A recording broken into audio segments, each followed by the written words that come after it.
All right, Louise, what are the objectives of this course? What can we expect at the end of it? Okay. You can expect to have a very, very clear idea of where you are going. So we're not going to live our lives on autopilot. We're going to determine where we're going.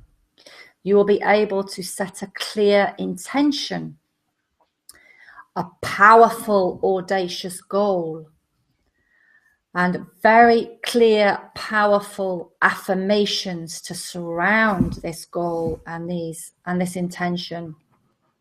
You will also learn how to take inspired action, because this is going to take you towards your goal. And at the end of it, you will be left with a blueprint of the whole thing, putting it all together, exactly step by step of what you need to do. So it's very much a step-by-step process, covered by exercises. There's practical things to do, there's things to think about, and I really encourage you to share as well. So the clear main aim here is you are going to know where you're going.